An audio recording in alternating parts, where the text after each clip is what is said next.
Yo, what up, everybody? This is Maxi Priest, and don't forget you're watching Media Spotlight UK right here.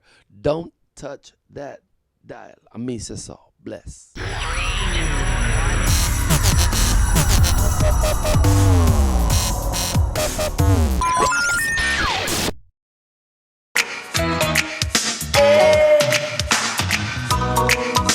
Waking up to a dry land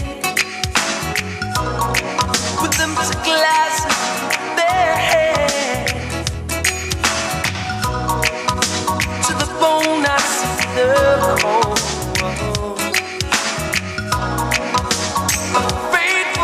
My name is Clottey and I'm here representing Media Spotlight UK. And of course, I'm interviewing the fabulous Maxi Priest this afternoon. Maxi, good Hi. afternoon. Good. It's good to be here. Good. Fabulous to be I'm here. so happy to be here. Can I Thank just you. say, I grew up listening to you. Wow. Rah, rah, And rah. and you did kind of steer me on to have a little bit of a fancy for men with locks, you know? I was like, my woo! gosh. Does that mean your boyfriend's got locks? No, but my next boyfriend will do. My next boyfriend will do. Yeah. So Maxi, we're Cool. here today. Yes, baby. Of course, you've got an album out. Yeah. Easy to love. Mhm. We're not And going to. that's who I am. Easy to love. You're smooth, aren't you? You're smooth, aren't you? I can see it. You come in here, legs crossed, ready for me. I am easy to love. I mean, seriously, I mean that sincerely. Okay, so before we start talking about the album Easy to Love, obviously I want to know a bit about your journey, okay? So, first thing comes to my head. Did you always know that you wanted to sing? I feel like I did know that I wanted to sing. Okay. I'm from a large family of 9 brothers and sisters. Woo. I'm the second to last, and 4 of us were born in England. Okay. In my household, my mother was a missionary in Pentecostal church. Okay. We grew up in church, so singing in my house was a thing of a norm. Hold on a minute. So you said out of all of your siblings, how many of you do sing? All of them sung. Wow, that All must have been of a them- noisy household. Did your neighbors love All you? of them sing, you know. The neighbors were just as noisy as us. Okay. On one side. Okay.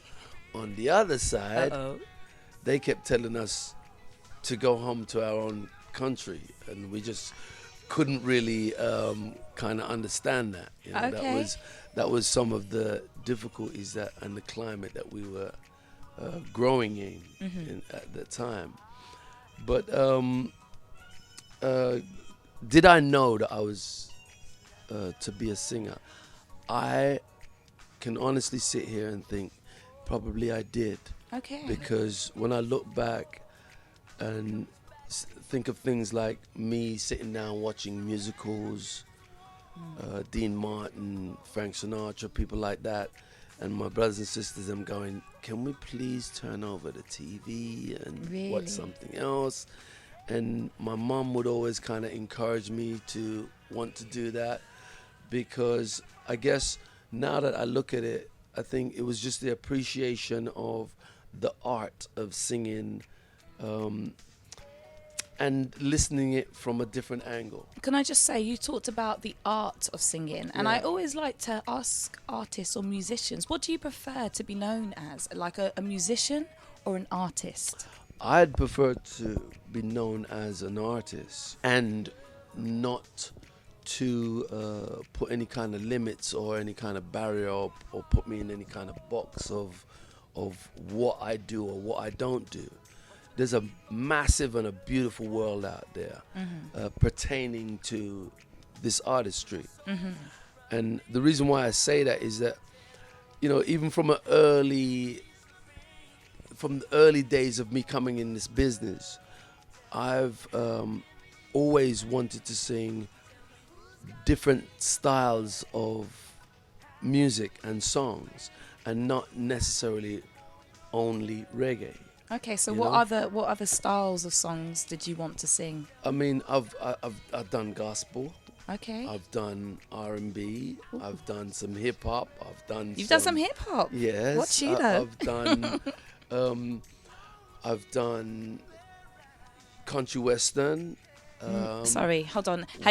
Did you have locks when you did country western? I've always had locks. I've had locks. Doing from I country was- western? I've had locks when I was 14 years of age. Wow. So how? I know that's only like 7 years ago. Oh, but, listen to you. come on. But no, seriously.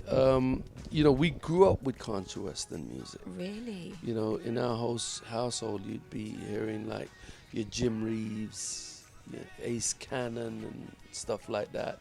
Your gospel. Then you would hear some Marvin Gaye or some Jackson 5, or some Donny Osmond, or some Beatles, or some Motown, and of course your reggae and your Studio One and your Burning Spear and all that. Your friends say I'm no good for you, but in my heart I'm so true. A partner for life, we can be sure. So schooling. What was school like? School was it was confusing. Why? In what way? Because discrimination. So did you really feel that as a youngster growing up? You really felt the discrimination, the hostility towards you? Very much so. Okay. But how did you deal with it? I guess you had an army. There was 9 of you to back it for each other. Oh, big time. Okay, so they couldn't ramp. Play. And we don't take back that for nothing. Okay. You know what I'm saying? You had to kind of come to the street with that. Okay. You know what I'm saying? Because, I can remember times when we used to have to walk in a pack, running from skinheads or That's serious Hell's stuff. Angels or Greasers or whatever you want to call them. And then being in school where people are going to just try things. So were you quite I wouldn't say defensive, but what was your reputation in school? If you ask the teacher, probably not good. Okay. For me, I was surviving. If I asked the girls, what would they say at school?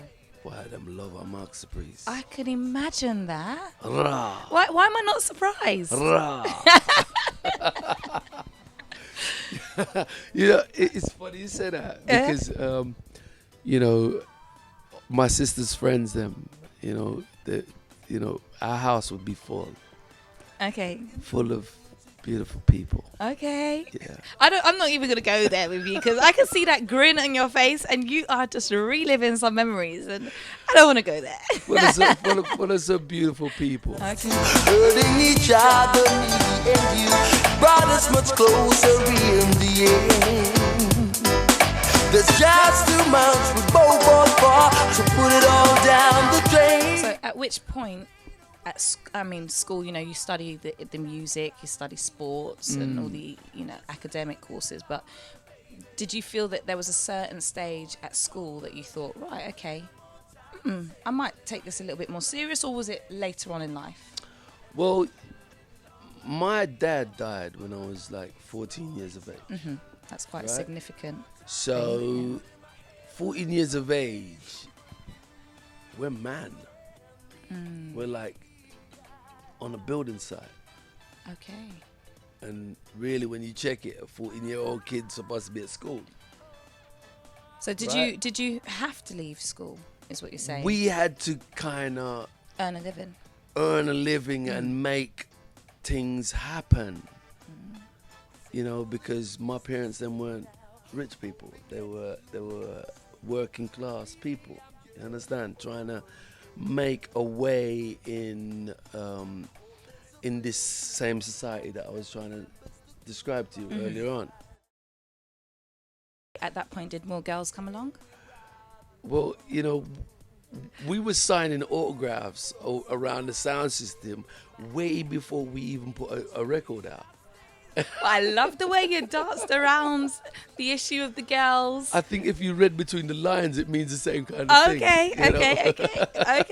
Going stronger, a little more time to say, but in my head a love song plays.